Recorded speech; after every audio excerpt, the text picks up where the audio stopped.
Hello दोस्तों, नमस्कार। मैं शैलेंद्र कुमार आप सभी का स्वागत करता हूं आपके अपने चैनल एग्री नॉलेज प्लस पर। आज का हमारा सेशन है सम्मिलित राज्य कृषि सेवा परीक्षा महासंग्राम यूपीपीएससी 2020, जिसके अंतर्गत हम देखेंगे यूपीपीएससी एवं यूपीटीजीटी पीजीटी में पूछे जाने वाले ऐसे प्रश्न जिनकी परीक्षा में आने की प्रबल संभावना है। आइए आज के सेशन की शुरुआत करते हैं मोटिवेशनल कोट्स के साथ। इस सीरीज के 8 पार्ट ऑलरेडी हो चुके हैं। आज इसका 9 नंबर का प्रैक्टिस सेट है। ये रही आपकी आज की मोटिवेशनल कोट्स। मत सोचो कि तेरा सपना क्यों पूरा नहीं होता, मत सोचो कि तेरा सपना क्यों पूरा नहीं होता, हिम्मत वालों का इरादा कभी अधूरा नहीं होता। जिस इंसान के कर्म अच्छे होते हैं, जिस इंसान के कर्म अच्छे होते हैं उसके जीवन में कभी अंधेरा नहीं होता। आइए इसी के साथ देखते हैं अपना पहला क्वेश्चन जो रहा आपकी स्क्रीन पर। केंद्रीय कृषि एवं किसान कल्याण मंत्री के द्वारा 16 जुलाई 2021 को किस केवीके को सर्वश्रेष्ठ केवीके के पुरस्कार से सम्मानित किया गया? इसके ऑप्शंस हैं ए कानपुर केवीके उत्तर प्रदेश, सेकंड है पीपरा कोठी केवीके, सी है पुडुचेरी केवीके और लास्ट है हैदराबाद केवीके। आप लोग बताएंगे इसका करेक्ट ऑप्शन क्या होगा? जी हाँ, इसका करेक्ट ऑप्शन होगा पीपरा कोठी केवीके बिहार, जो कि पूर्वी चंपारण में है। ठीक है,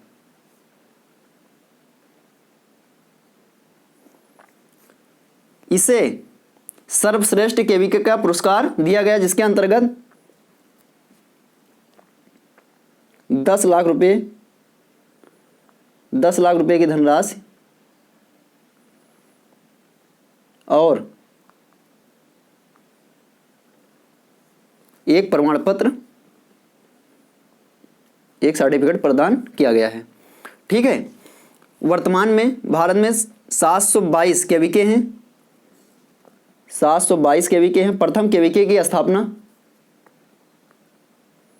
1974 में पुडुचेरी में होती है, पुडुचेरी। ठीक है, उत्तर प्रदेश में 86 केवीके हैं। ठीक है, जो कि अटारी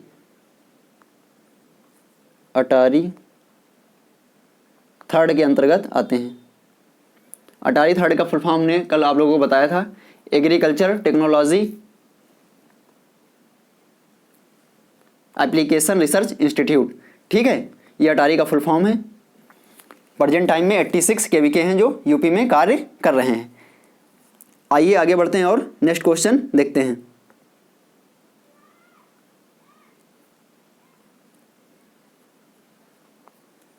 सात जुलाई 2021 को कैबिनेट विस्तार में एक नए मंत्रालय का गठन किया गया है, वो क्या है? इसके ऑप्शन है खाद्य एवं प्रसंस्करण मंत्रालय, सेकंड है कृषि एवं किसान कल्याण मंत्रालय, सहकारिता मंत्रालय और लास्ट है पर्यावरण एवं जलवायु परिवर्तन मंत्रालय। आप लोग बताएंगे इसका करेक्ट ऑप्शन क्या होगा? जी हाँ, इसका करेक्ट ऑप्शन होगा सहकारिता मंत्रालय। ये एक नया मंत्रालय बनाया गया है, ये एक नया मंत्रालय है जिसका गठन 7 जुलाई 2021 को किया गया। ठीक है, और इसके जो मंत्री हैं वो अमित शाह जी हैं। ठीक है, इसके प्रथम मंत्री जो हैं अमित शाह जी हैं। अमित शाह के पास एक और मंत्रालय है, गृह मंत्रालय। ये चीज़ भी आप लोग ध्यान रखेंगे। ठीक है, यहाँ पे एक दिया गया है खाद्य एवं प्रसंस्करण मंत्रालय। इसके मंत्री पशुपति कुमार पारस जी हैं। पशुपति कुमार पारस। ये मंत्रालय इससे पूर्व केंद्रीय कृषि कल्याण मंत्री नरेंद्र सिंह तोमर जी के पास था। ठीक है, और इसका लास्ट है पर्यावरण जलवायु परिवर्तन मंत्रालय। पर्यावरण जलवायु परिवर्तन मंत्रालय, ये वर्तमान में भूपेंद्र सिंह यादव जी के पास है। ठीक है, इससे पूर्व प्रकाश जावड़ेकर जी के पास था। ठीक है, ये चीज़ भी आप लोग नोट डाउन कर लेंगे। आइए आगे बढ़ते हैं। और कृषि एवं किसान कल्याण मंत्री प्रेजेंट टाइम में श्री नरेंद्र सिंह तोमर जी हैं। आइए आगे बढ़ते हैं और नेक्स्ट क्वेश्चन देखते हैं। निम्न में से कौन सा तना पूर्ण परजीवी खरपतवार है? ऑप्शंस हैं अमरबेल, जिसे इंग्लिश में कस्कुटा रिफ्लेक्सा कहते हैं, लॉरेंथस, ओरोबैंकी, स्ट्राइगा। आप लोग बताएंगे इसका करेक्ट ऑप्शन क्या होगा।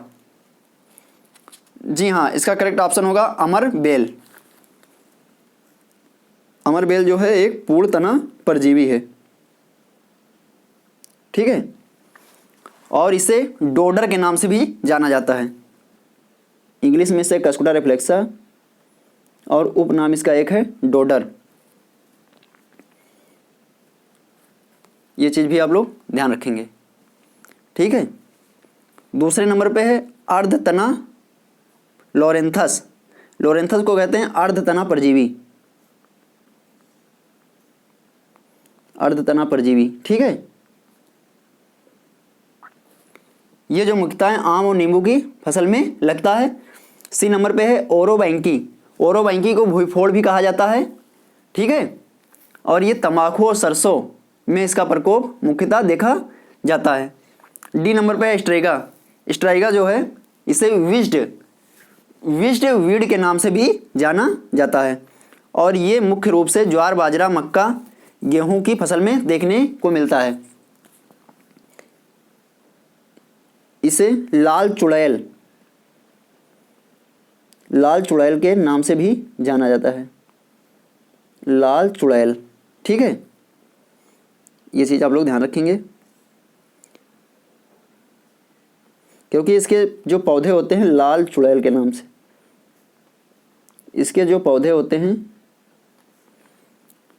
और उन पे जो फूल निकलते हैं इसके पौधे के, वो लाल या नीले रंग के ज़्यादातर देखे गए हैं। वैसे इसकी कई प्रजातियां होती हैं, लेकिन मुख्य रूप से भारत में जो इसकी प्रजातियां पाई जाती हैं लाल और नीले रंग वाले फूलों की ही पाई जाती हैं।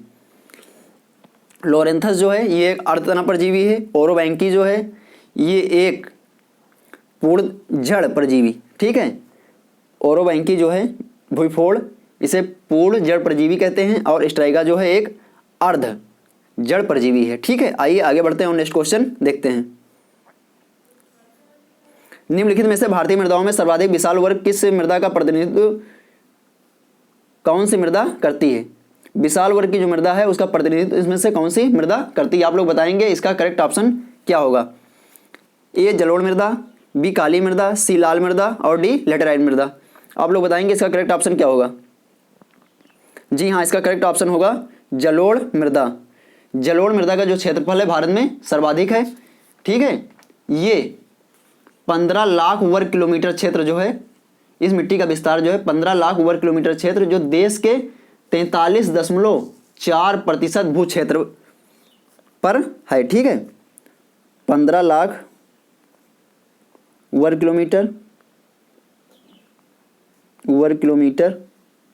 या 43.4% जो है भू क्षेत्र पर है। ठीक है, देश के कुल भू क्षेत्र का 43.4%। सेकेंड नंबर पे दिया गया है काली मृदा।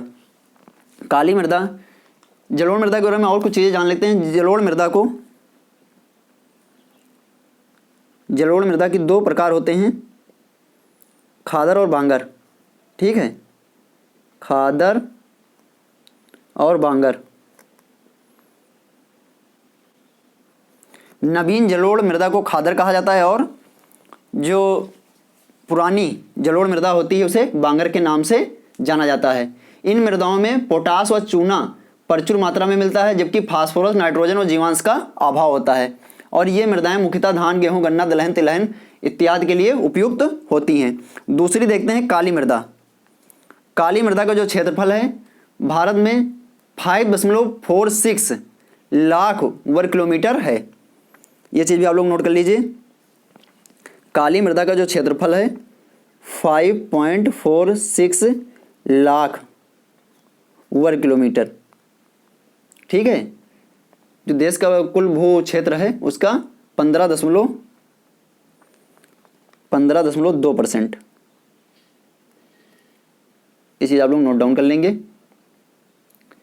और ये तृतीय विशालतम वर्ग की मृदा है। इसका जो स्थान है तृतीय है क्योंकि दूसरे नंबर पे लाल मिट्टी का है। ये मिट्टी मुख्यतः महाराष्ट्र, गुजरात, मध्य प्रदेश और तमिलनाडु के लावा क्षेत्र में पाई जाती है। ये सूखने पर फटने वाली और जब गीली होती है तो इसमें अत्यधिक संकुचन और सूखने पर संकुचन और गीली होने पर इसमें अत्यधिक फैलाव होता है। इसमें चूना, लोहा, पोटेशियम, मैग्नीशियम और एल्युमिनियम प्रचुर मात्रा में पाए जाते हैं, परंतु फास्फोरस, नाइट्रोजन तथा जैविक पदार्थों का अभाव होता है।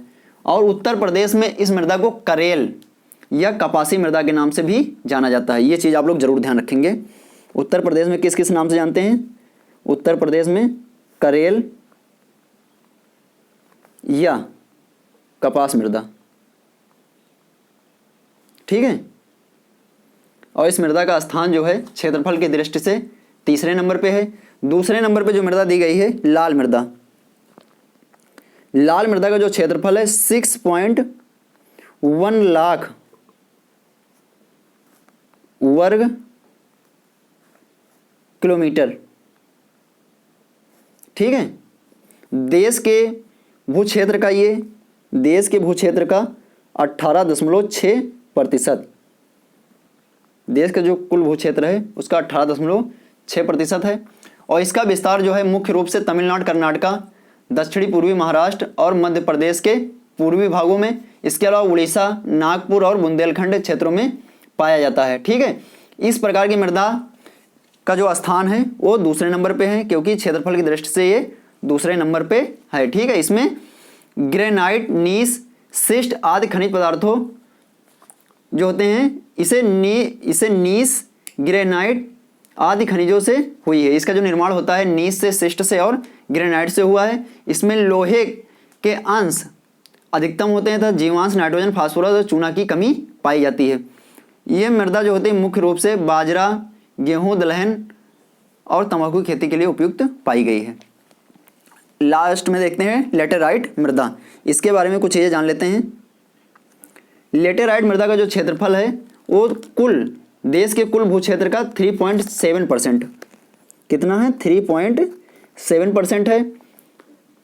इस मृदा का क्षेत्रफल अगर वर्ग किलोमीटर में देखा जाए तो 1.26 वर्ग किलोमीटर है, ठीक है। इस मृदा का निर्माण निस्सालन क्रिया के द्वारा हुआ है। ये मुख्य रूप से कर्नाटक, केरला, तमिलनाडु, महाराष्ट्र में पाई जाती है। इसमें नाइट्रोजन, फास्फोरस, चूना आदि का अभाव होता है तथा लोहा, एल्युमिनियम इसमें अधिक पाए जाते हैं। और ये मृदा जो होती है सबसे इंपॉर्टेंट पॉइंट है, ये चीज़ आप लोग जरूर ध्यान रखेंगे। लेटेराइट मृदा जो है चाय, कहवा, रबर, काजू और बागानी फसलों के लिए सर्वोत्तम मानी गई है। आइए आगे बढ़ते हैं और नेक्स्ट क्वेश्चन देखते हैं।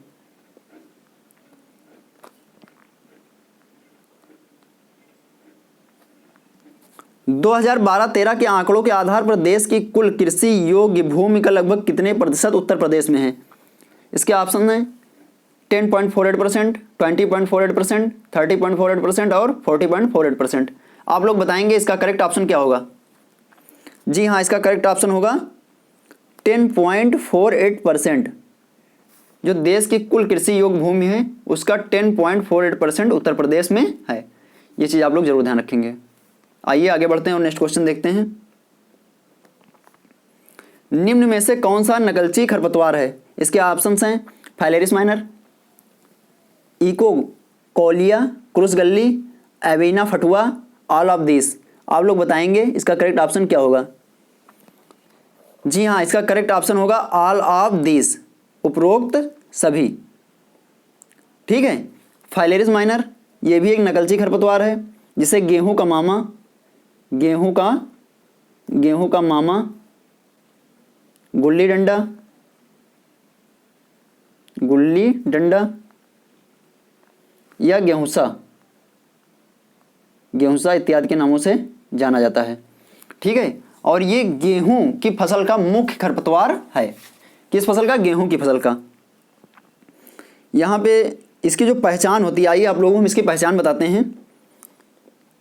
जब गेहूं के मामा का जो पौधा होता है, इसको जब तोड़ा जाता है, जब पौधे को आपको तोड़ेंगे जड़ के पास से, तो एक लाल रंग का द्रव दिखता है। ठीक है, यही इसकी पहचान होती है। जब इसके पौधे को जड़ के पास से तोड़ा जाता है तो एक लाल रंग का द्रव सा दिखता है। ठीक है, सेकंड नंबर पे है इकाइनोकोलोक्रुस गल्ली। इकाइनोकोलोक्रुस गल्ली, ये जो धान, ये धान का मुख्य खरपतवार है। इसे लोकल भाषा में ढेड़, क्या चीज, ढेड़,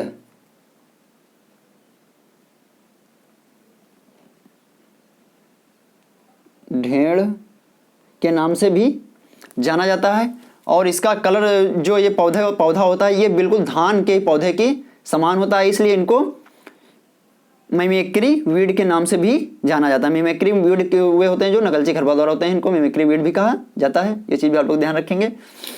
और ये बिल्कुल सेम जैसे उसके धान का पौधा होता है वैसे ही दिखता है, और ये पोएसी फैमिली से ही बिलोंग करता है। ये चीज़ भी आप लोग ध्यान रखेंगे। सी नंबर पे है एविना फटुआ, जिसे जंगली जाई के नाम से जाना जाता है। जंगली जाई, एविना फटुआ को जंगली जाई, जंगली जाई, ये जाई का प्रमुख खरपतवार होता है, जिसका पौधा बिल्कुल जंगली जाई के ही समान होता है। इसलिए इसका सही ऑप्शन होगा ऑल ऑफ दिस, क्योंकि ये सभी नकलची खरपतवार हैं। नकलची खरपतवार वो खरपतवार होते हैं जो देखने पे बिल्कुल मुख्य फसल की तरह ही दिखते हैं। आइए आगे बढ़ते हैं और नेक्स्ट क्वेश्चन देखते हैं। उत्तर प्रदेश में वृक्षारोपण महाकुंभ योजना का शुभारंभ कब किया गया था? इसके ऑप्शंस हैं 1952, 1935, 2007-8 और लास्ट है 9 अगस्त 2019। आप लोग बताएंगे इसका करेक्ट ऑप्शन क्या होगा। जी हाँ, इसका करेक्ट ऑप्शन होगा 9 अगस्त 2019।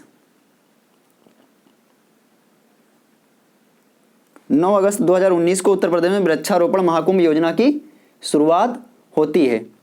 ये जो महाकुंभ योजना थी, ग्रीन अर्थ एक प्लान था गवर्नमेंट का, उसी को आगे बढ़ाने के लिए क्रांति दिवस या भारत छोड़ो आंदोलन की 77वीं वर्षगांठ, कौन सी वर्षगांठ? 77वीं, भारत छोड़ो आंदोलन की 77वीं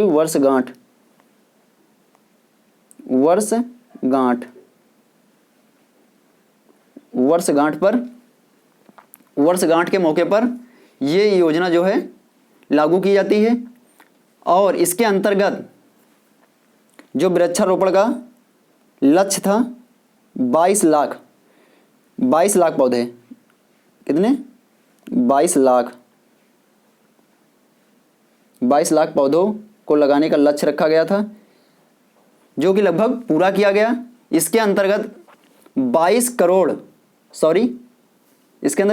पौधों, 22 लाख ना होके 22 करोड़ होगा, यहाँ पे 22 करोड़ पौधों को लगाने का लक्ष्य रखा गया था। ठीक है, जिसके अंतर्गत 22 करोड़ 37 लाख 46,000 और 180 पौधे लगाए गए थे। ये योजना उत्तर प्रदेश के योगी सरकार के द्वारा लाई गई थी। ठीक है, आइए आगे बढ़ते हैं और नेक्स्ट क्वेश्चन देखते हैं। यहाँ पे इसके आने ऑप्शंस भी हैं, इनके बारे में कुछ चीज़ें जान लेते हैं। आइए देखते हैं। 1952 में वन महोत्सव का जुलाई 1952 में वन महोत्सव का आरंभ होता है। मतलब वन महोत्सव जो होता है इसकी शुरुआत जुलाई 1952 से होती है। वन महोत्सव, उत्तर प्रदेश में वन महोत्सव की शुरुआत जुलाई 1952 में होती है। और 1935 वनों को राजकीय संपत्ति, सारे पॉइंट इंपॉर्टेंट है, आप लोग नोट करते रहेंगे। 1935 में वनों को राजकीय संपत्ति घोषित किया गया। वनों को राजकीय संपत्ति, ठीक है, संपत्ति घोषित किया गया। वनों को राजकीय संपत्ति 1935 में घोषित किया गया और वन महोत्सव का आयोजन जो है जुलाई 1952 से किया जा रहा है।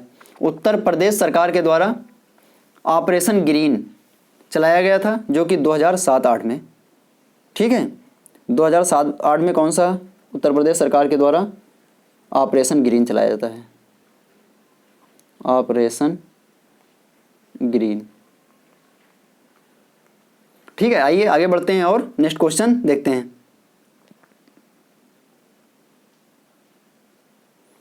ये रहा नेक्स्ट क्वेश्चन। विशेष प्रकार की वृक्षों और झाड़ियों की कृषि जिसमें उनका संरक्षण और संवर्धन किया जाता है किस खेती के अंतर्गत आता है? आप लोग बताएंगे इसका करेक्ट ऑप्शन क्या होगा। जी इसके ऑप्शंस हैं ए आर्बोरिकल्चर, बी मेरीकल्चर और नेक्स्ट है नोमोरिकल्चर, अंतिम है विटीकल्चर। आप लोग बताएंगे इसका करेक्ट ऑप्शन क्या होगा। जी हाँ, इसका करेक्ट ऑप्शन होगा आर्बोरिकल्चर। इसी से रिलेटेड विशेष प्रकार के अगर वृक्षों झाड़ियों की कृषि जिसमें उनका संरक्षण और संवर्धन किया जाता है तो वहां पे आर्बोरिकल्चर होगा। और यहीं पे अगर आप लोगों से पूछा जाता है कि वनों के संरक्षण एवं संवर्धन से संबंधित कृषि को क्या कहते हैं तो उसे वहां पे आंसर होगा सिल्वीकल्चर। लेकिन ये चीज़ आप लोग ध्यान रखेंगे कि दोनों चीज़ें कभी एक साथ में नहीं पूछी जाएंगी क्योंकि इन दोनों का मतलब जो इसके जो वर्ड हैं वो एक दूसरे से मैच करते हैं, इसलिए दोनों ऑप्शंस कभी भी साथ में नहीं आएंगे। मेरीकल्चर की बात की जाए, मेरीकल्चर जो होता है इस समुद्री व्यापारिक मतलब ये व्यापारिक उद्देश्य की पूर्ति हेतु समुद्री जीवों का उत्पादन जो होता है वो मेरीकल्चर के अंतर्गत किया जाता है। समुद्री जीवों का उत्पादन मेरीकल्चर, ठीक है, व्यापारिक उद्देश्यों के पूर्ति हेतु समुद्री जीवों का उत्पादन मेरीकल्चर के अंतर्गत आता है। नोमोरिकल्चर को आदिवासी कृषि के नाम से जाना जाता है क्योंकि जब प्राचीन काल में आदिवासी जो थे जिसके अंतर्गत आदिवासी मनुष्यों के द्वारा जंगलों में फल फूल जड़ी बूटियों इत्यादि का संग्रह किया जाता था उसे नोमोरिकल्चर कहते थे। विटीकल्चर की बात यहाँ पे आती है। विटीकल्चर के अंतर्गत व्यापारिक स्तर पर अंगूर का उत्पादन किया जाता है। आइए आगे बढ़ते हैं और नेक्स्ट क्वेश्चन देखते हैं। आलू में सुसुप्ता अवस्था तोड़ने हेतु निम्न में से किसका प्रयोग किया जाता है? इसके ऑप्शंस हैं यूरिया, फास्फोरस, थायोयूरिया, पोटेशियम। आप लोग बताएंगे इसका करेक्ट ऑप्शन क्या होगा। जी हाँ, इसका करेक्ट ऑप्शन होगा थायोयूरिया। थायोयूरिया जो है, थायोयूरिया एक यौगिक है या कंपाउंड है, ये एक यौगिक या कंपाउंड है जो कि नाइट्रोजन प्लस गंधक से मिलकर बना होता है। ये कभी कभी N+S भी लिख के आता है, ये चीज़ भी आप लोग ध्यान रखेंगे। और इसका 1% जो घोल होता है, इसके 1% घोल का छिड़काव अगर फसलों पे किया जाता है तो मतलब फूल आने की शुरुआती अवस्था में 1% घोल का छिड़काव करने से फूल आने की जो दर होती है बढ़ जाती है, ठीक है। और जो पत्तियों में येलोइश कलर होता है, पीला रंग, वो भी सही हो जाता है। इसके अलावा जो होता है यहाँ पे ये जिब्रेलिक एसिड का प्रयोग सुसुप्ता अवस्था दूर करने के लिए किया जाता है, ठीक है। एक थायोयूरिया हो गया जिसका प्रयोग सुसुप्ता अवस्था दूर करने के लिए, डोरमेंसी तोड़ने के लिए किया जाता है। दूसरा होता है थायोयूरिया और दूसरा जिब्रेलिक एसिड, ठीक है। और यहाँ पे यूरिया के बारे में आप लोगों को पता है। पोटेशियम जो है, पोटेशियम जो होता है पौधों में रोग प्रतिरोधक क्षमता उत्पन्न करता है। पोटेशियम जो है रोग प्रतिरोधक क्षमता, पौधों में रोग प्रतिरोधक क्षमता विकसित करने में ये अहम रोल निभाता है पौधों में, ठीक है। ये चीज़ भी आप लोग नोट डाउन कर लेंगे। आइए आगे बढ़ते हैं और नेक्स्ट क्वेश्चन देखते हैं। नेक्स्ट क्वेश्चन है, भारत में सर्वप्रथम लेग्यूम राइजोबियम सहजीविता का अध्ययन किस वैज्ञानिक के द्वारा किया गया था? आप लोग बताएंगे इसका करेक्ट ऑप्शन क्या होगा। Doctor M S Swaminathan, Norman E Borlaug, Shri NB Joshi, Shri नोब और श्री हिटलर। आप लोग बताएंगे इसका करेक्ट ऑप्शन क्या होगा। जी हाँ, इसका करेक्ट ऑप्शन होगा श्री एन.बी. जोशी। श्री एन.बी. जोशी के द्वारा ही भारत में सर्वप्रथम लेग्यूम राइजोबियम सहजीविता का अध्ययन किया गया था। लेग्यूम सहजीविता का जो अध्ययन है वो श्री एन.बी. जोशी।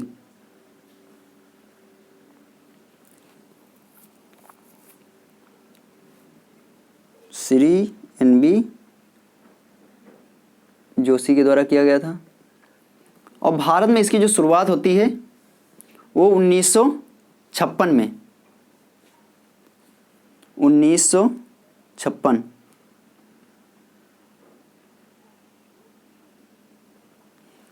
मतलब जो इस जो राइजोबियम का व्यापारिक उत्पादन जो होता है, वाणिज्यिक उत्पादन या व्यापारिक उत्पादन जो होता है 1956 से शुरू होता है।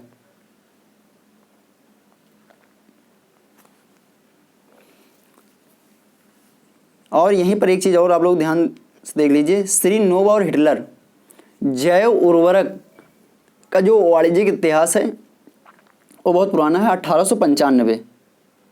1895 ईस्वी में यही वैज्ञानिक दो लोग हैं जो श्री नोवा और श्री हिटलर के द्वारा वाणिज्यिक उत्पादन शुरू किया गया था। ठीक है, और इन्हीं लोगों ने नाइट्रोजन उत्पाद को राइजोबियम कल्चर के रूप में शुरू किया था। राइजोबियम कल्चर के रूप में नाइट्रोजन का प्रयोग था वो श्री नोव और श्री हिटलर के द्वारा ही शुरू किया गया था। डॉक्टर एम एस स्वामीनाथन के बारे में तो आप लोग जानते हैं, भारत में हरित क्रांति के जनक डॉक्टर एम एस स्वामीनाथन है और हरित क्रांति के जनक अगर पूछा जाए तो नॉर्मन ई बोरलॉग होगा। ठीक है, आइए आगे बढ़ते हैं और नेक्स्ट क्वेश्चन देखते हैं। 1 वर्ग किलोमीटर में कितने हेक्टेयर होते हैं? इसके ऑप्शंस हैं 1 हेक्टेयर, 10 हेक्टेयर, 100 हेक्टेयर और 1000 हेक्टेयर। आप लोग बताएंगे इसका करेक्ट ऑप्शन क्या होगा। जी हाँ, इसका करेक्ट ऑप्शन होगा 100 हेक्टेयर। आइए देखते हैं कैसे। मान लीजिए कोई एक वर्गाकार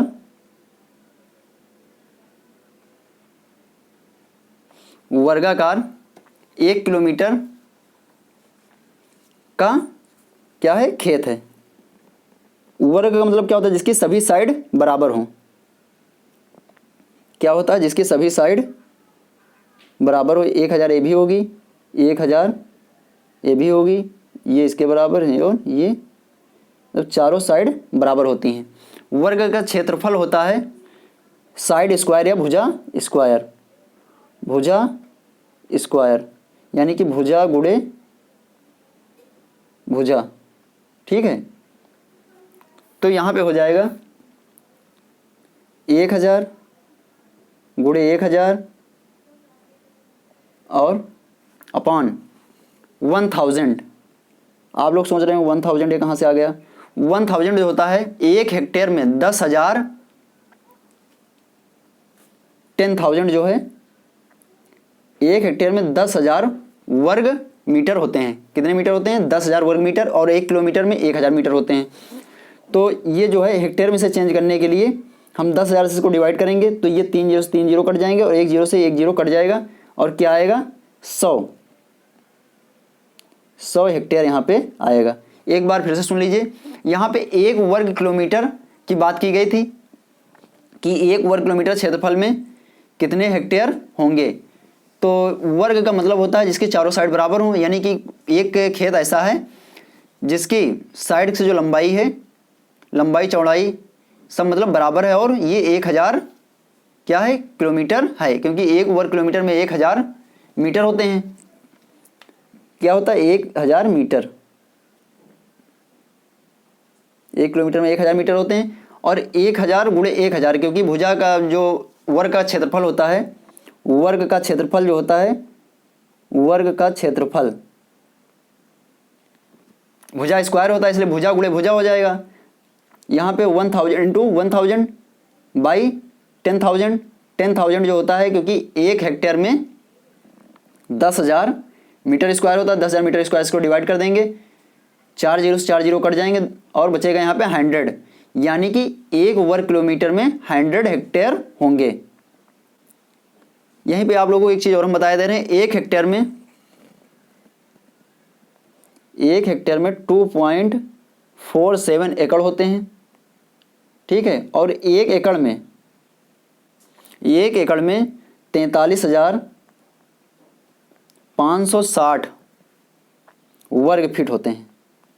ये सब एग्जाम में पूछे गए क्वेश्चन है, इसलिए आप लोग इस चीज़ ध्यान रखेंगे। आइए आगे बढ़ते हैं और नेक्स्ट क्वेश्चन देखते हैं। झूमिंग कृषि किन राज्यों में की जाती है? आप लोग बताएंगे इसका करेक्ट ऑप्शन क्या होगा। नागालैंड, अरुणाचल प्रदेश, असम और लास्ट है उपरोक्त सभी। जी हाँ, बताइए इसका करेक्ट ऑप्शन क्या होगा। इसका करेक्ट ऑप्शन होगा उपरोक्त सभी। झूमिंग कृषि को शिफ्टिंग कल्टीवेशन भी कहा जाता है। क्या कहते हैं? शिफ्टिंग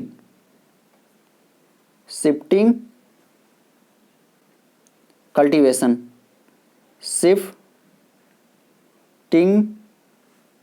कल्टीवेशन, ये चीज़ आप लोग नोट डाउन कर लेंगे, ठीक है। ये मुख्यतः जो भारत में जो पूर्वोत्तर भारत है, पूर्वोत्तर भारत के राज्यों में इसकी खेती की जाती है। और इसका दूसरा नाम बुशफैलो, ये चीज़ भी आप लोग ध्यान रखेंगे। बुशफैलो के नाम से भी एग्जाम में पूछा जा चुका है। बुशफैलो के नाम से शिफ्टिंग कल्टीवेशन या झूमिंग खेती को भी जाना जाता है। इसके अंतर्गत जो होता है, पेड़ पौधों को उखाड़कर उन्हें या काटकर जला दिया जाता है। बाद में वहाँ पर जो उसकी राख या ऐश जो निकलता है उसको खाद के रूप में प्रयोग किया जाता है और वहीं पर खेती प्रारंभ की जाती है। और जब वहाँ पे मतलब उपजाऊपन मृदा का कम हो जाता है तो लोग वहाँ से छोड़कर, उस भूमि को छोड़कर आगे बढ़ जाते हैं और वहाँ पर भी यही प्रक्रिया अपनाते हैं। और इस प्रकार की खेती को इसीलिए शिफ्टिंग कल्टीवेशन या स्थानांतरणशील कृषि के नाम से भी जाना जाता है, क्योंकि इसमें जो होता है लोग स्थान बदलते रहते हैं। आज यहाँ पे करेंगे, यहाँ पे उपजाऊपन खत्म होगा, आगे जाएंगे वही प्रक्रिया अपनाएंगे, पेड़ों को काट कर जला देते हैं और उसके बाद वहाँ पे दूसरी फसल लेते हैं। जब वहाँ पे उपजाऊपन कम हो जाता है तो आगे बढ़ जाते हैं, ठीक है। यहीं पे एक बात आती है प्लेसमेंट एग्रीकल्चर, ये चीज़ भी आप लोग जान लीजिए। प्लेसमेंट एग्रीकल्चर जो होता है ये मतलब ये शिफ्टिंग कल्टीवेशन के बिल्कुल विपरीत होता है। इसमें एक ही स्थान पर रहने वाले जो लोग होते हैं वो अपने परिवार के साथ मिलजुल कर कृषि कार्य करते हैं, ठीक है। विश्व में इसी प्रकार की मतलब कृषि का सर्वाधिक चलन है। यहाँ पर मतलब फसलों को हेर फेर करके बोया जाता है जिससे मृदा की उर्वरता बनी रहती है, ठीक है भैया। आइए आगे बढ़ते हैं और नेक्स्ट क्वेश्चन देखते हैं।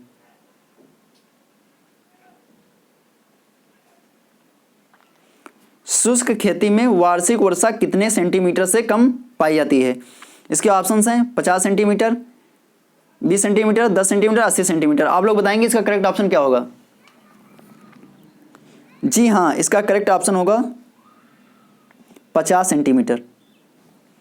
जहाँ पर 50 सेंटीमीटर से कम वार्षिक वर्षा होती है उसे शुष्क कृषि के नाम से जाना जाता है, ठीक है।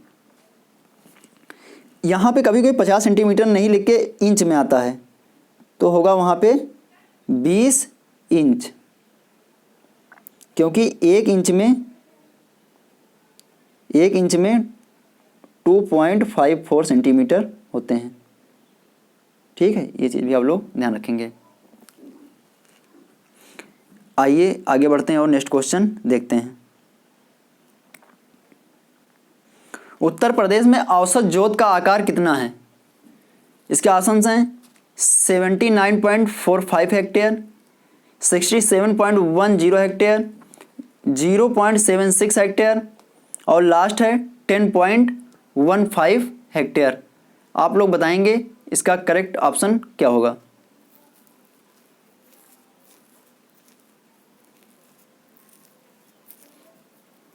जी हाँ, इसका करेक्ट ऑप्शन होगा 0.76 हेक्टेयर,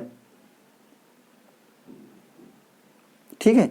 उत्तर प्रदेश में जो औसत जोत का आकार है 0.76 हेक्टेयर है, जो कि मतलब यहाँ पे देखा जाए उत्तर प्रदेश का औसत जोत आकार जो है, जबकि राष्ट्रीय औसत जोत आकार जो है वो 10.15 हेक्टेयर है। ये भी चीज़ आप लोग नोट डाउन कर लेंगे। 10.515 हेक्टेयर जो है ये क्या है,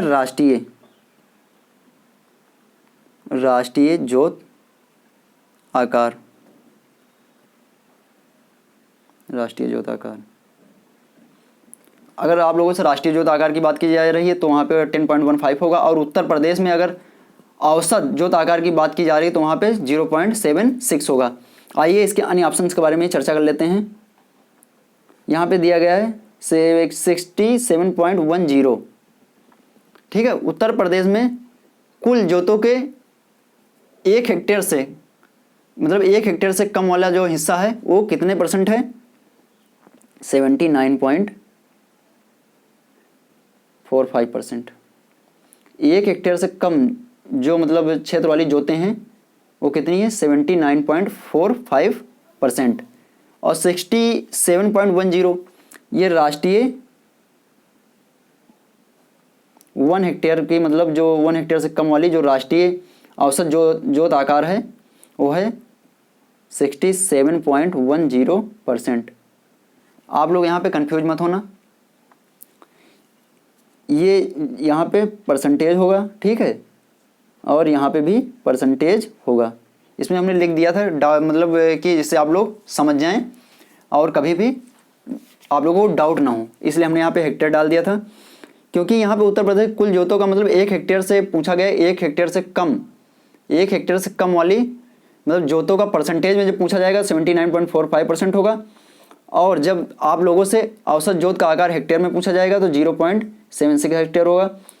ठीक है, और राष्ट्रीय स्तर पर अगर हेक्टेयर में परसेंटेज में बात की जा रही है तो 67.10% होगा, जो कि 1 हेक्टेयर से कम वाली जोतें हैं। और 10.15 जो दिया गया है ये 1 हेक्टेयर से कम वाली राष्ट्रीय औसत जोत का आकार है, जो कि मतलब जो कि राष्ट्रीय औसत जोत आकार है, जो कि 10.15 हेक्टेयर है। ठीक है, आइए आगे बढ़ते हैं और नेक्स्ट क्वेश्चन देखते हैं।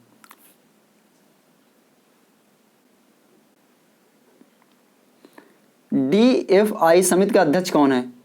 इसके ऑप्शंस हैं श्री नरेंद्र कुमार तोमर, श्री अशोक कुमार डलवाई, पशुपति कुमार पारस और अमित कुमार शाह। आप लोग बताएंगे इसका करेक्ट ऑप्शन क्या होगा। जी हाँ, इसका करेक्ट ऑप्शन होगा श्री अशोक कुमार डलवाई। DFI इसका पूरा नाम है डबलिंग फार्मर इनकम। आप लोगों ने सुना होगा प्रधानमंत्री नरेंद्र मोदी के द्वारा 2016 में 28 फरवरी 2016 को बरेली की एक रैली थी, उसमें घोषणा की गई थी कि हम 2022 तक किसानों की आय यानी 75वीं वर्षगांठ पर हम किसानों की आय क्या कर देंगे, दोगुना कर देंगे। ठीक है, उसके लिए एक कमेटी बनाई गई थी, इस कमेटी का नाम DFI, जिसे डबलिंग फार्मर इनकम भी कहते हैं, और इसका जो अध्यक्ष थे श्री अशोक कुमार डलवाई जी थे। ठीक है, ये चीज़ आप लोग ध्यान रखेंगे। और ये जो योजना आई थी आत्मनिर्भर कृषक समन्वित विकास योजना के अंतर्गत आई थी, ये चीज़ नोट डाउन कर लेंगे। लेकिन यहाँ पे कुछ चीज़ें आप लोगों ने देखी होगी कि जो यहाँ का मतलब परसेंटेज था उत्पादकता, यहाँ का जो परसेंटेज था बढ़ने का वो लगभग 5%, जो विकास दर है वो 5% है, जिससे लग रहा है कि मतलब 2022 तक किसानों की आय दुगनी हो पाना संभव नहीं है। ठीक है, ये चीज़ आप लोगों ने ध्यान दी होगी, जो मतलब कृषि का विकास दर है वो 5% से ही कम ही है, और ये लगभग अगर 10% के करीब होती तब जाके विकास दर जो थी वो 10% के करीब होती, तब जाके 2022 तक के मतलब किसानों की आय दुगनी हो पाती। आइए यहाँ पे आगे बढ़ते हैं और नेक्स्ट क्वेश्चन देखते हैं। इसके अंतर्गत कुछ पॉइंट और हैं, वो भी आप लोग नोट कर लीजिए। मतलब इसके अंतर्गत कुछ मतलब ये शब्द जो हैं यूज किए गए थे DFI समिति के द्वारा, उन शब्दों को आप एक बार नोट कर लीजिए। इसके अंतर्गत मतलब जो ध्यान केंद्रित किया गया था किसानों की आय दुगना करने के लिए, उसमें से उत्पादकता लाभ क्या होगा, उत्पादकता लाभ, फसल की लागत में कमी, जो एग्रीकल्चर इनपुट यूज किए जाते हैं उनको कम करना, फसलों की बर्बादी को रोकना, और क्या था? लाभकारी मूल्य। ठीक है, ये मुख्य वर्ड थे जो यूज किए गए थे DFY समिति के द्वारा। आइए आगे बढ़ते हैं और नेक्स्ट क्वेश्चन देखते हैं। और विकास दर की बात की जाए तो भी आप लोग नोट कर लीजिए, क्योंकि विकास दर 2018-19 में तो बहुत ही कम हो गई थी, जो कि 2.9% के समथिंग थी। 2018-19 की हम बात कर रहे हैं, ठीक है, 2018-19। और ये 19-20 में बात की जाए तो ये 2.8% हो गई थी। ये आंकड़ा जो है राष्ट्रीय सांख्यिकी कार्यालय के द्वारा जारी किया गया था। 2017-18 में जो विकास दर थी वो लगभग में 5% के करीब थी। किसमें? 2017-18 में। 2017-18 में जो विकास दर थी 5% के करीब थी। 2017-18 में 5%। 18-19 में घट जाती है, 2.9 होती है, और 19-20 में तो बहुत ही घट जाती है, क्योंकि कोविड काल चलता है, उसमें कई समस्याएं हमारे देश के सामने होती हैं। ठीक है, आइए आगे बढ़ते हैं और नेक्स्ट क्वेश्चन देखते हैं। यहाँ पे नरेंद्र कुमार तोमर सिंह जो हैं, ये मतलब हमारे यहाँ के कृषि एवं किसान कल्याण मंत्री हैं। पशुपति कुमार पारस जी नए कृषि खाद्य एवं प्रसंस्करण मंत्री हैं। अमित कुमार शाह जी सहकारिता मंत्री एवं गृह मंत्री भी हैं। आइए आगे बढ़ते हैं और नेक्स्ट क्वेश्चन देखते हैं। कत्था की प्राप्ति किस वृक्ष से होती है? आप लोग बताएंगे इसका करेक्ट ऑप्शन क्या होगा। चीड़ वृक्ष, खैर वृक्ष, तेंदु वृक्ष, और इनमें से कोई नहीं। आप लोग बताएंगे इसका करेक्ट ऑप्शन क्या होगा। जी हाँ, इसका करेक्ट ऑप्शन होगा खैर वृक्ष। कत्था की जो प्राप्ति होती है खैर वृक्ष से होती है। ठीक है, तेंदु वृक्ष से क्या होता है? तंबाकू के जो पत्ते, तंबाकू के जो पत्ते हैं, तंबाकू की बीड़ी, तेंदु वृक्ष से क्या होता है? बीड़ी बनाई जाती है। तंबाकू माकू कुछ नहीं लिखना है, बीड़ी, बीड़ी बनाई जाती है।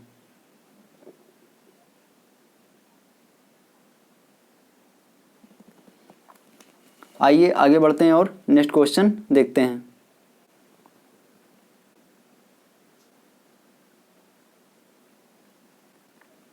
किस पंचवर्षीय योजना में कृषि क्षेत्र में विकास दर न्यूनतम दर्ज की गई थी?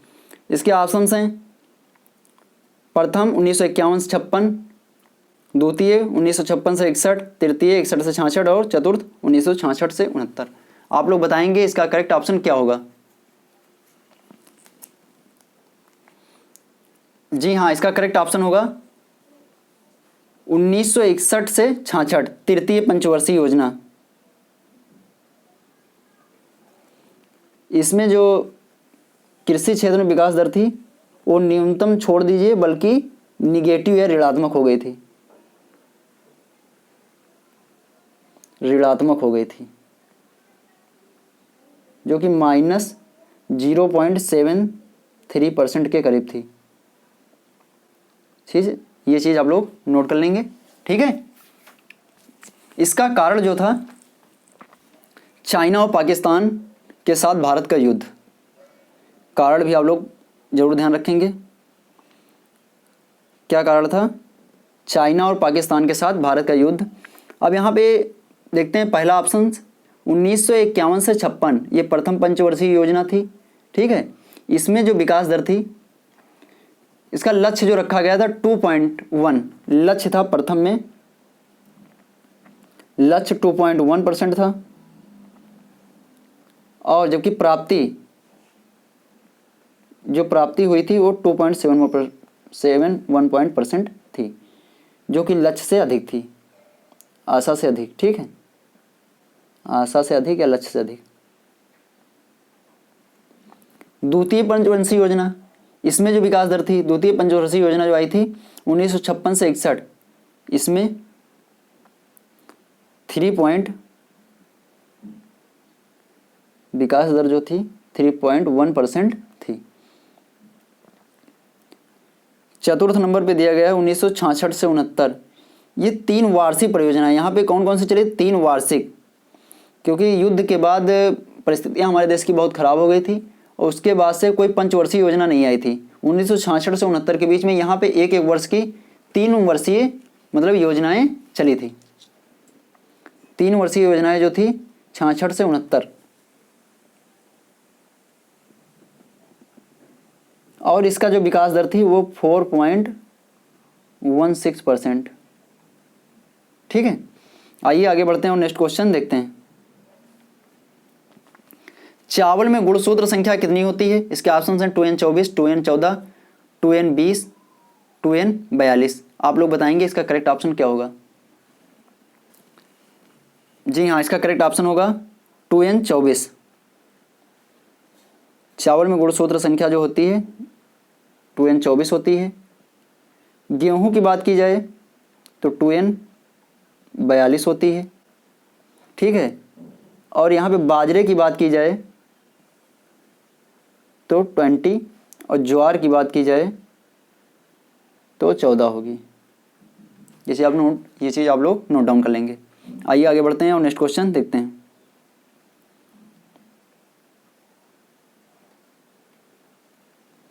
बांगर तथा खादर मृदाएं किस पोषक तत्व से समृद्ध होती हैं? आप लोग बताएंगे इसका करेक्ट ऑप्शन क्या होगा। पोटास व चूना, लोहा, लवण व फास्फोरस, जीवांश। आप लोग बताएंगे इसका करेक्ट ऑप्शन क्या होगा। जी हाँ, इसका करेक्ट ऑप्शन होगा पोटास व चूना। बांगर और खादर मृदाएं एलोवियल सॉयल या जलोढ़ मिट्टी का ही रूप हैं, जलोढ़ मिट्टी। ठीक है, और इस प्रकार की मिट्टी में पोटास और चूना की अधिकता होती है, जबकि फास्फोरस, नाइट्रोजन और जीवांश का अभाव पाया जाता है। लोहा की बात की जाए, लाल मृदा में लोहा की अधिकता होती है, लाल मृदा। लवण और फास्फोरस, मरुस्थलीय मृदा जो होती हैं उसमें लवण और फास्फोरस की अधिकता होती है। जीवांश, पर्वतीय मृदाएं, पर्वतीय मृदाओं में क्या होता है, जीवांश की अधिकता पाई जाती है। आइए आगे बढ़ते हैं और नेक्स्ट क्वेश्चन देखते हैं। प्रधानमंत्री कृषि सिंचाई योजना, जिसे PMKSY योजना के नाम से भी जाना जाता है, की शुरुआत कब हुई थी? आप लोग बताएंगे इसका करेक्ट ऑप्शन क्या होगा। जी हाँ, इसका करेक्ट ऑप्शन होगा 1 जुलाई 2015। प्रधानमंत्री कृषि सिंचाई योजना की शुरुआत 1 जुलाई 2015 को होती है। ठीक है, ये चीज़ आप लोग ध्यान रखेंगे। 19 फरवरी 2015 को कौन सी योजना आती है? Soil health card. Soil health card योजना जो आती है 19 फरवरी 2015, सूरतगढ़, राजस्थान के सूरतगढ़ से श्री नरेंद्र मोदी जी के द्वारा इसका शुभारंभ किया जाता है। और यहाँ पे एक नारा दिया था, PM मोदी जी ने एक नारा दिया था, स्वस्थ धरा खेत हरा। ये नारा भी आप लोग ध्यान रखेंगे। कभी कोई नारा लिख के आता है, पूछता है ये किससे संबंधित है, स्वस्थ धरा खेत हरा।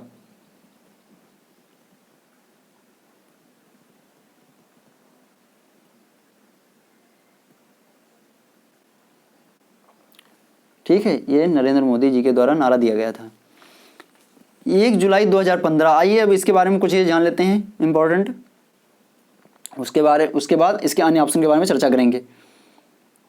1 जुलाई 2015 को प्रधानमंत्री की अध्यक्षता वाली आर्थिक मामलों की मंत्रिमंडलीय समिति, जिसे CCEA जिसे कहते हैं cabinet committee on economic affairs, के द्वारा मतलब इसकी घोषणा की जाती है। इसकी जो अध्यक्षता होती है वो प्रधानमंत्री करता है। और CCA cabinet committee on economic affairs एक जगह और भी महत्वपूर्ण कार्य करती है। गन्ने का FRP, उचित एवं लाभकारी मूल्य जो होता है, फेयर एंड रेम्युनेटिव प्राइस, वो भी इसी की सिफारिश पे जारी किया जाता है। जैसे MSP का होता है, MSP का जो होता है, जो रेट होता है, वो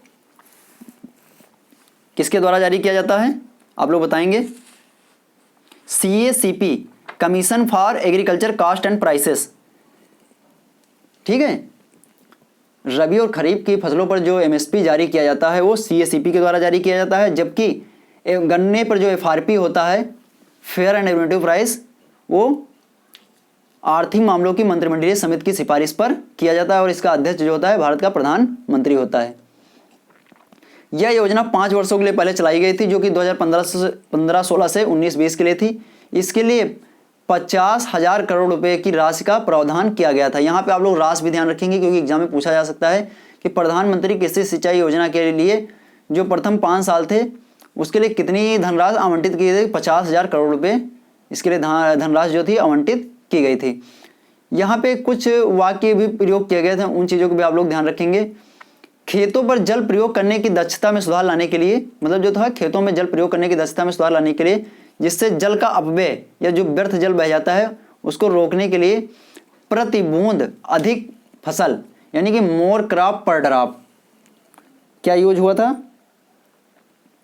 मोर क्रॉप पर ड्रॉप। ठीक है, ये वाक्य किस में यूज होता है, प्रधानमंत्री कृषि सिंचाई योजना में। इसके साथ साथ मतलब परिशुद्ध सिंचाई हेतु एवं जल बचत करने वाली तकनीक अपनाने के लिए ये स्कीम चलाई गई थी। और एक चीज़ यहाँ पे यूज की गई, हर खेत को पानी, अगर ऐसे भी लिख के आएगा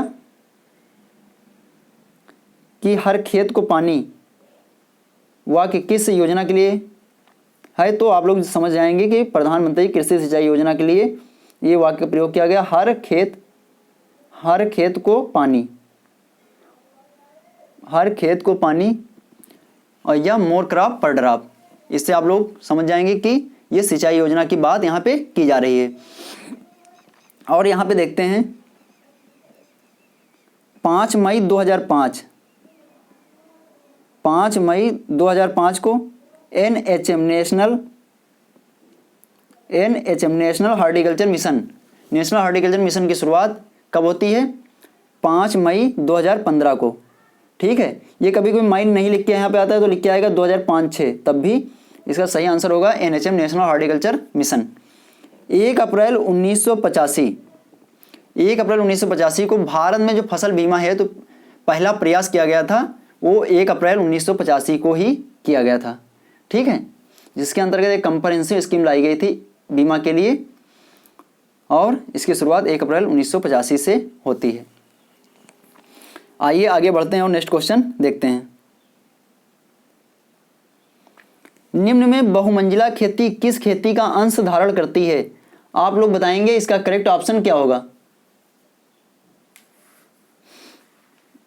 जी हाँ, इसका करेक्ट ऑप्शन होगा अंतरा सस्यन।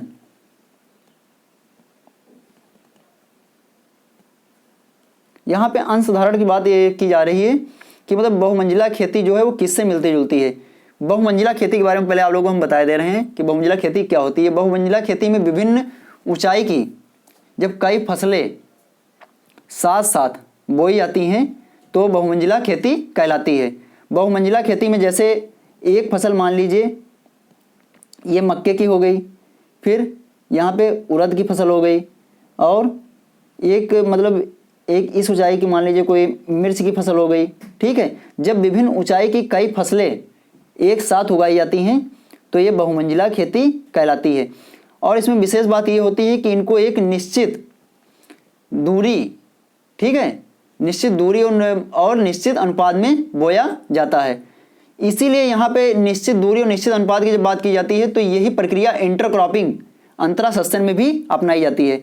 इसलिए बहुमंजिला खेती को इंटरक्रॉपिंग का अंश धारण करने के लिए मतलब बात कही गई है कि बहुमंजिला खेती जो होती है वो अंतरा सस्यन, क्योंकि अंतरा सस्यन के बारे में जान लेते हैं। जब एक ही खेत में एक ही साथ 2 या 2 से अधिक फसलों को एक निश्चित दूरी पर और एक निश्चित अनुपात में उगाने की जो मतलब एक कृषि कला होती है उसी को क्या कहते हैं, इंटर क्रॉपिंग कहते हैं।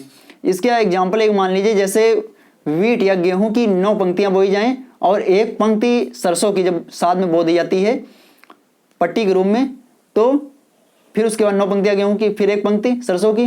तो इस तरह की जो प्रक्रिया होती है एक सीक्वेंस में, ठीक है, तो ये प्रक्रिया कहलाती है इंटर क्रॉपिंग। यहाँ पे मिश्रित खेती की बात करते हैं। मिश्रित खेती जो होती है, मिश्रित खेती के अंतर्गत जब 2 या 2 से अधिक फसलों को एक ही सीजन की 2 या 2 से अधिक फसलें हैं उनको जो ब्रॉडकास्टिंग मेथड से यानी कि छिड़कौआ बीज से जब बोया जाता है, छिड़काव बीज से, तो इस विधि को क्या कहा जाता है? मिश्रित सस्यन कहा जाता है। इसमें मतलब कोई एक क्रम नहीं होता है कि एक पंक्ति इसकी होगी दूसरी उसकी होगी, बल्कि इनको मिक्स करके बो दिया जाता है। और मिश्रित सस्यन, मिक्स्ड क्रॉपिंग, इसके बारे में आप लोगों को पता ही होगा। मिक्स्ड क्रॉपिंग क्या होती है, कोई बताएगा? जी हाँ, मिक्स्ड क्रॉपिंग के अंतर्गत क्या होता है, बताइए।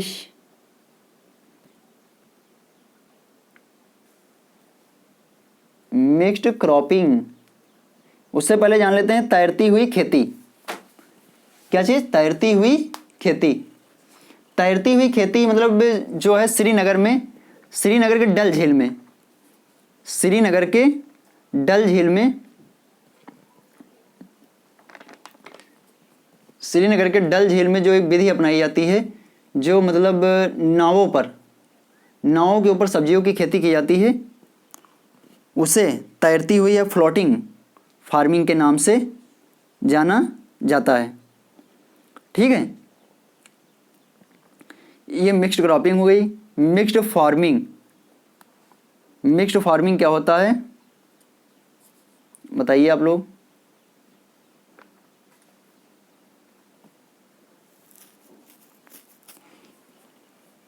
अच्छा, मिक्स्ड हमने यहाँ पे अभी जो बताया था मिश्रित सस्यन। मिक्स्ड क्रॉपिंग जो होता है, मिश्रित खेती, जो अभी आप लोगों ने परिभाषा बताई थी वो मिक्स्ड क्रॉपिंग की आप लोगों को मैंने बताई थी। ठीक है, क्या बताया था उसमें? मिक्स्ड क्रॉपिंग के बारे में बताया। मिश्रित खेती में मतलब जब जानवरों और, एक मिनट, मिश्रित खेती में जो होता है,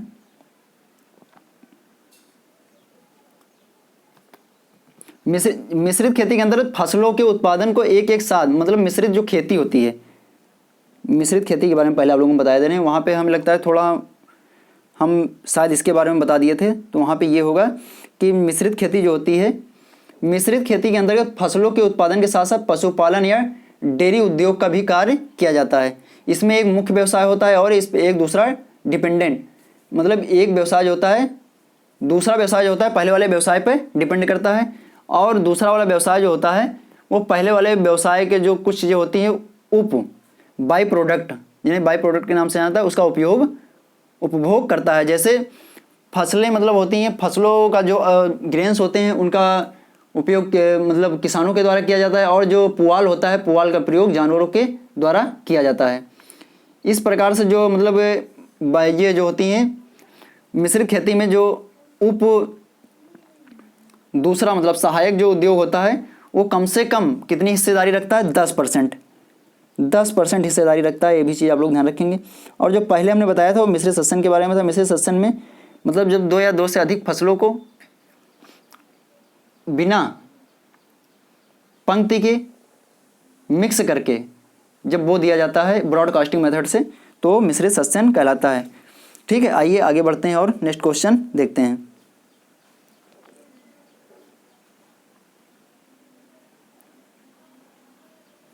उत्तर प्रदेश के मैदानी क्षेत्र में सर्वाधिक वर्षा कहाँ पर होती है? इसके ऑप्शन हैं गोरखपुर, मथुरा, पीलीभीत, वाराणसी। आप लोग बताएंगे इसका करेक्ट ऑप्शन क्या होगा?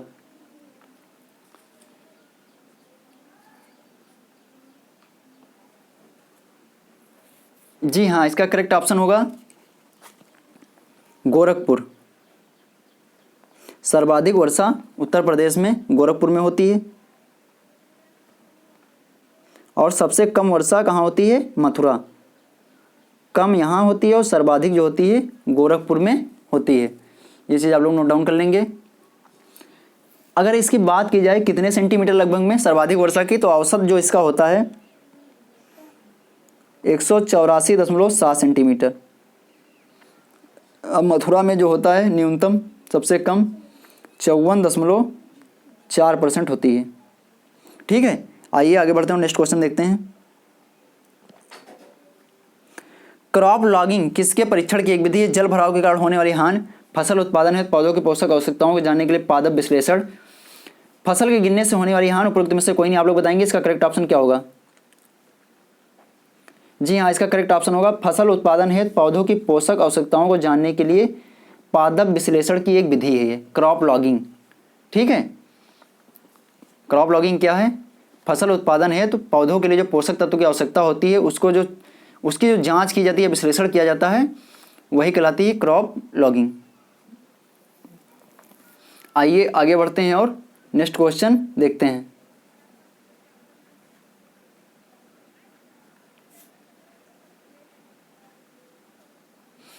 आम की सीडलेस वैरायटी किसके संकरण से बनी है? इसके ऑप्शंस हैं रत्ना, क्रॉस अल्फांसो, दशहरी, नीलम। नीलम दशहरी आप लोग बताएंगे इसका करेक्ट ऑप्शन क्या होगा। जी हाँ, इसका करेक्ट ऑप्शन होगा रत्ना अल्फांसो। ठीक है, आम की जो सीडलेस वैरायटी है सिंधु। कौन है? सिंधु। सिंधु वैरायटी जो है रत्ना अल्फांसो क्रॉस से बनी है। दशहरी और नीलम के क्रॉस से आम्रपाली वैरायटी बनी है। इसके पौधे छोटे आकार के होते हैं। ठीक है, और इनकी जो रोपाई की जाती है वो 2.5 मीटर की दूरी पर की जाती है और 1 हेक्टेयर में लगभग 1600 पौधे लगाए जा सकते हैं। कितने पौधे? 1600। नीलम और दशहरी ये मल्लिका। ठीक है, मल्लिका के संकर किस्म, मल्लिका के संकरण से बनी है। ये जो है नीलम दशहरी के संकरण से क्या बनी है? मल्लिका वैरायटी। ठीक है, ये चीज़ भी आप लोग ध्यान रखेंगे। आइए आगे बढ़ते हैं और नेक्स्ट क्वेश्चन देखते हैं। उत्तर प्रदेश को कितने कृषि जलवायु प्रदेशों में बांटा गया है? इसका ऑप्शन है 15, 72, 09, 20। आप लोग बताएंगे इसका करेक्ट ऑप्शन क्या होगा। जी हाँ, इसका करेक्ट ऑप्शन होगा 9, agro climatic zone. Uttar Pradesh में जो एग्रो क्लाइमेटिक जोन है वो कितने हैं? 9 हैं। अगर टोटल देश की बात की जाए तो 15 हैं। ठीक है, और यहीं पे दिया गया 20 जो है इकोलॉजिकल जोन्स की बात अगर की जा रही है तो वहाँ पे होगा क्या? 20 होगा। 72 जो दिया है ये सब जोन्स हैं एग्रो क्लाइमेटिक के, सब जोन्स हैं एग्रो क्लाइमेटिक। ठीक है, सब जोन हैं कितने? 72। ये चीज़ आप लोग नोट डाउन कर लेंगे। अगर भारत में पूछा जा रहा है तो 15 होंगे जिसके सब जोन्स 72 हैं। और अगर यहाँ पे आप लोगों से ये क्वेश्चन पूछा जा रहा है कि एग्रो इकोलॉजिकल जोन्स की संख्या कितनी है तो इसका सही ऑप्शन होगा 20। और इसके सब जोन्स, इसके भी आप लोग सब जोन्स नोट कर लीजिए, 60 हैं। आइए आगे बढ़ते हैं और नेक्स्ट क्वेश्चन देखते हैं। ये रहा आप लोगों के लिए आज का प्रश्न। एल्कोहलीय किण्वन में ग्लूकोज से कौन सा अल्कोहल बनता है? इसके ऑप्शंस हैं ethyl alcohol, methyl alcohol, pyruvic अम्ल और एस्टल्डिहाइड। और आप लोगों के लिए इसका जो आंसर है आप लोग कमेंट बॉक्स में देंगे। आप लोगों का जो कल का प्रश्न था एग्रीकल्चर प्राइस कमीशन, ठीक है, कृषि लागत मूल्य आयोग, उसकी स्थापना 1965 में होती है। ठीक है, आज के सेशन में यहीं तक। आगे हम कंटिन्यू करेंगे नेक्स्ट वीडियो में। आप लोगों को हम धन्यवाद देना चाहते हैं क्योंकि आप लोगों ने जो इस सीरीज के प्रति स्नेह अपना दिखाया है उसके लिए आप लोगों को बहुत बहुत धन्यवाद। मैं आशा करता हूं कि आप लोग यूं ही अपना स्नेह बनाए रखेंगे और आप लोग हमारे चैनल को ज़्यादा से ज़्यादा लोगों तक शेयर कीजिए, लाइक कीजिए। ठीक है दोस्तों, थैंक यू।